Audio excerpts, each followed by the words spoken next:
ये भूत आ गया रे, गलती से आ जाए एक आधा नालायक ढीठ होता ये भूत, समझदार तो दूर रह जाते हैं। वो भाई क्यों दे तड़वाई, वहां तो भगवान का दरबार है, पिटोगे।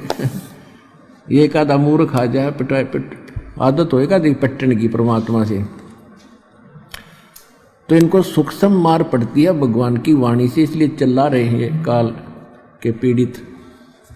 और जो समझदार होते हैं वो दूर हो जाते, ना भाई वहाँ नहीं जाना, बेइज्जत नाश हो जाए इज्जत का। और परमात्मा देखो ये प्रेत क्यों बने, ये कौन थे प्रेत पितर जो भी बने हैं, ये आप ही हम जैसे इंसान थे। इनको ज्ञान मिला नहीं, इन मूर्खों के चक्कर में आगे नकली गुरु संतों के, अब इनका जीवन नाश हो गया। अब अच्छी जो आत्मा के व्यक्ति मरे हैं वो आज किसी को दुखी नहीं दे रहे, वो भूत प्रेत तो हैं ही। और जो ढीठ टाइप के मरते हैं वो जिंदा जी भी दुखी कराया करते, फिर भी उनका स्वभाव बकवास करने का ही है। तो यहाँ भगवान के दरबार में आकर उनको सीधे शब्दों में समझा दिया जाता है कि या तो, क्योंकि वो भी आत्मा भगवान की है, कि या तो दूर रहना ना फिर थारी खैर नहीं है। तो एक आधा ढीठ आ जाता है, उसकी फिर यहाँ समारा जा भगवान अंदर से उनको कूटता है। तो ये चिल्ला रहे हैं मूर्खी में, अब रो रहे हैं, अपना सारा जीवन बर्बाद कर दिया। तो पुण्यात्माओं इनका भी छुटकारा होगा।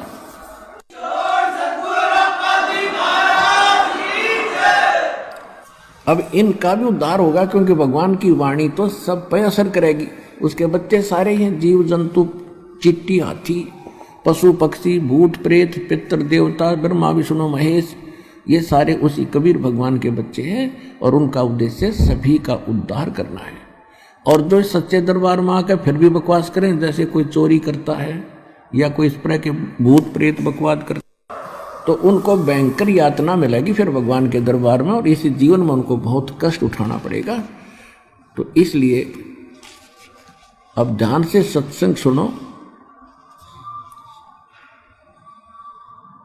अब क्या कहते हैं, राजा डूबे मान में पंडित चतुराई रे, और ज्ञान गली में बंक है तन दूर मिलाई रे।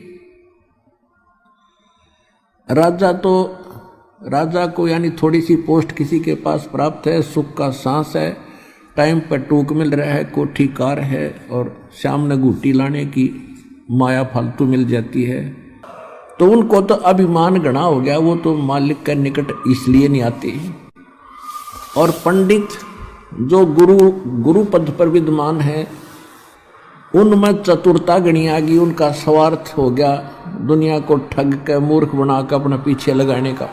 राजा डूबे मान में पंडित चतुराई रे, ये ज्ञान गली में बंक है तन धूर मिलाई रे।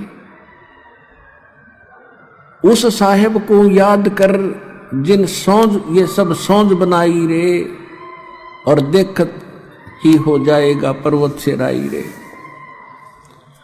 कहते उस परमात्मा को याद कर, तत् ब्रह्म को।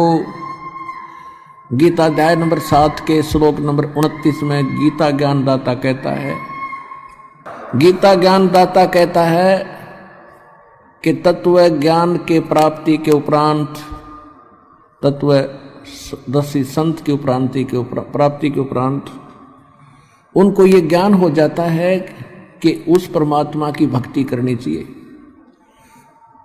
तत्ब्रह्म कहते वो प्राणी केवल जो जरा और मरण से छूटने के लिए प्रयत्न कर रहे हैं। जरा माने बुढ़ापा, वृद्धावस्था का कैर, और मरण मृत्यु। जो जरा और मरण से छूटने के मोक्ष प्राप्ति के लिए जो साधना करते हैं, संसार की किसी वस्तु की इच्छा नहीं करते, अर्जुन वो तत्ब्रह्म से और सारे इन कर्मों से और सब अध्यात्म ज्ञान से कंप्लीटली परिचित हैं। तो अर्जुन ने 8वें अध्याय के प्रथम मंत्र में पूछा, भगवान फिर किम तत्ब्रह्म, वो तत्ब्रह्म क्या है, वह परमात्मा कौन है। 8वें अध्याय के 3रे श्लोक में गीता ज्ञानदाता ने कहा कि वो परम अक्षर ब्रह्म है। तो यहाँ गरीबदास जी वही ज्ञान बता रहे, क्योंकि ये सूक्ष्म वेद है, तत्व ज्ञान है, कंप्लीट इन ऑल रेस्पेक्ट है, यह ऑल इन वन है, इसमें कंप्लीट ज्ञान है सभी वेदों, गीता, पुराणों का कुरान और बाइबल का। इसमें क्या कहते हैं परमात्मा, गरीबदास जी कह रहे हैं परमात्मा की वाणी को कैसे सुना रहे हैं।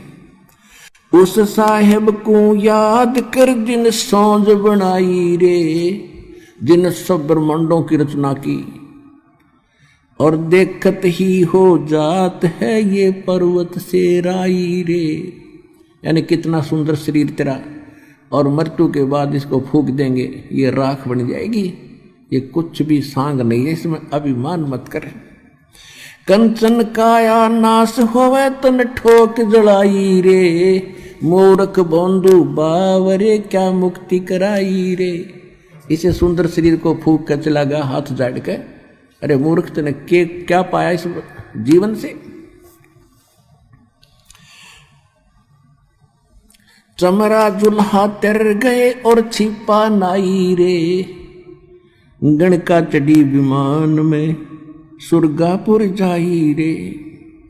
अब क्या बताते हैं कि पहले ये धारणा बनी हुई थी कि भक्ति तो वही कहते साधु संत करें, जंगल में चले जा, या फिर ब्राह्मण लोगों का काम है।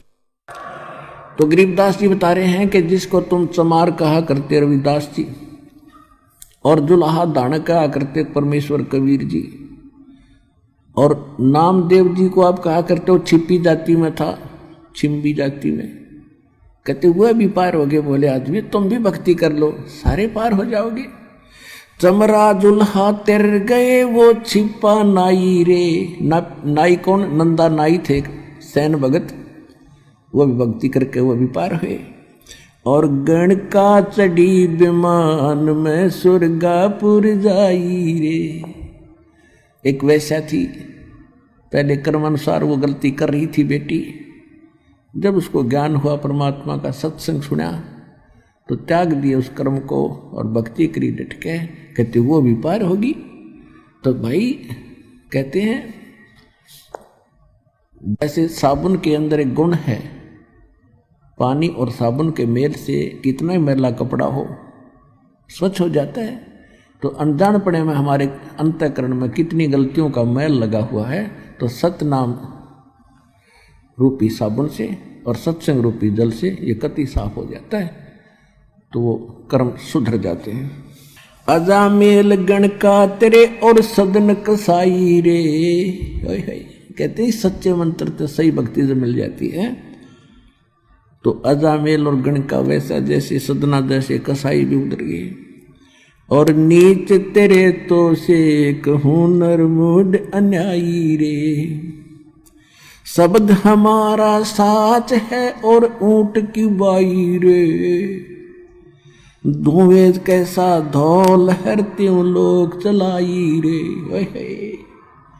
अब देख कितना कमाल कर रखा है, कितनी प्यारी व्याख्या कर दी है कि मैं जो कह रहा हूं वो हमारे वचन सत्य मान लेना।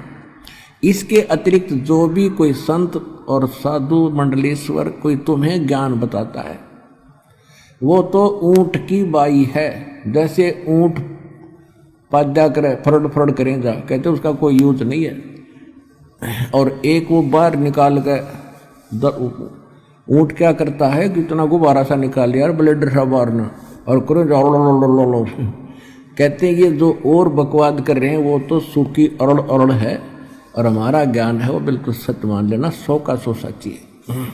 अब गरीबदास जी ने परमात्मा से प्राप्त ज्ञान को अपनी लोकल लैंग्वेज में बताया है। शब्द हमारा साच है और ऊंट की बाई रे, ये धूम में कैसा धौल हर त्यों लोग चलाई रे, कल बिस कुसमल सब कटे हो तन कंचन काई रे, गरीबदास निज नाम की नित पर भी नाई रे। कहते कल बिस कुसमल, कितने भयंकर पाप कर्म है, सबका नाश हो जाएगा। किससे? इस निज नाम की नित पर भी नहा, प्रतिदिन जाप कर। एक 12 वर्ष में कोई कुंभ का मेला आ गया और वहां धक्के खान नाड़ जाओ जोड़ में, उस पर भी से नाम मोक्ष नहीं होगा। गरीबदास निज नाम की नित पर भी नाई रे, भजन कर राम दुआई रे, भजन कर। और फिर क्या बताते हैं? लेखा देना रे धनी के लेखा देना रे।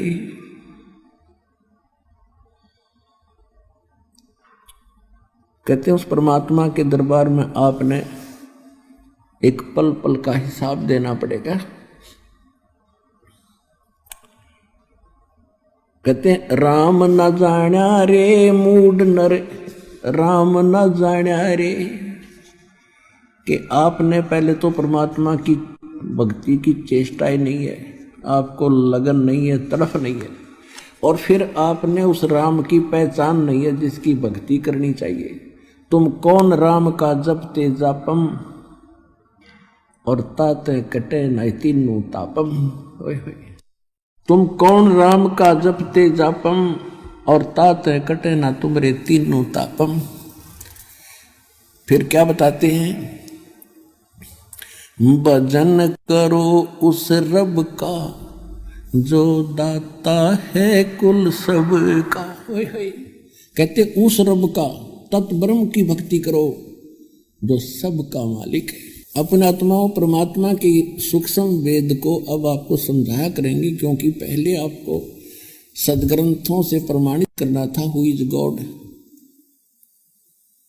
परमात्मा कौन है, और उसकी भक्ति के रियल मंत्र कौन से हैं वो सिद्ध कर रहे हैं साथ के साथ। और अब जब आपको इस सूक्ष्म तत्व ज्ञान समझाएंगे, अब पहले तो इन अपने जो सदग्रंथ अपने धर्मों के हम सभी जिस में थे उनसे समझा दिखाया कि परमात्मा कौन है और किस किस ने देखा है, और उन जिन्होंने परमात्मा मिले हैं उनको भगवान ने कौन से मंत्र दिए। तो जो भगवान ने परमात्मा ने सतगुरु रूप में आकर जो ज्ञान दिया और जो साधना बताई वो तो फाइनल है। फिर कितनी अटपट करते रहो, और फिर वही मंत्र हमारे सदग्रंथों से मेल खाते हैं, लेकिन उसमें इनकम्प्लीट साधना है। जितनी है वो बिल्कुल सही है, जैसे वेद और गीता, ये तो ये समझ लो 10वीं मैट्रिक तक का सिलेबस है, तो वो रिजेक्टेड नहीं है 10वीं तक का सिलेबस, लेकिन आगे की पढ़ाई तो उससे और न्यारी होती है, लेकिन वो सहयोगी होती है 10वीं तक की पढ़ाई। तो गीता अध्याय नंबर 8 के श्लोक नंबर 13 में गीता ज्ञानदाता ब्रह्म कह रहा है, ओम इति एकाक्षरम ब्रह्म व्यवहारण माम समण यह प्रयाति तदन देहन सयाति परमाम गतिम। मुझ ब्रह्म का केवल एक ओम अक्षर है, नथिंग एल्स। और अंतिम सांस तक, सांस यानी शरीर छूटने तक इसी का नाम जाप करता हुआ जो शरीर छोड़कर जाएगा तो मेरे वाली परम गति ओम से मिलने वाला जो मोक्ष है वो ब्रह्मलोक प्राप्ति होगी। 8वें अध्याय के 16वें श्लोक में यह प्रमाणित कर दिया है कि ब्रह्मलोक में गए हुए प्राणी भी फिर जन्म मृत्यु में, बिल्कुल ठीक है। तो ये मैट्रिक तक का सत्र है।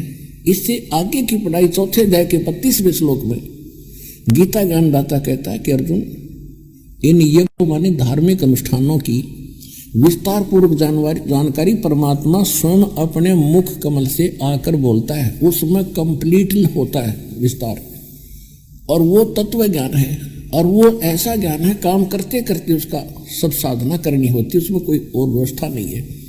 और वो तत्व ज्ञान कहलाता जो भगवान खुद अपने मुख से बोलता है, तो वो ज्ञान है तत्व ज्ञान।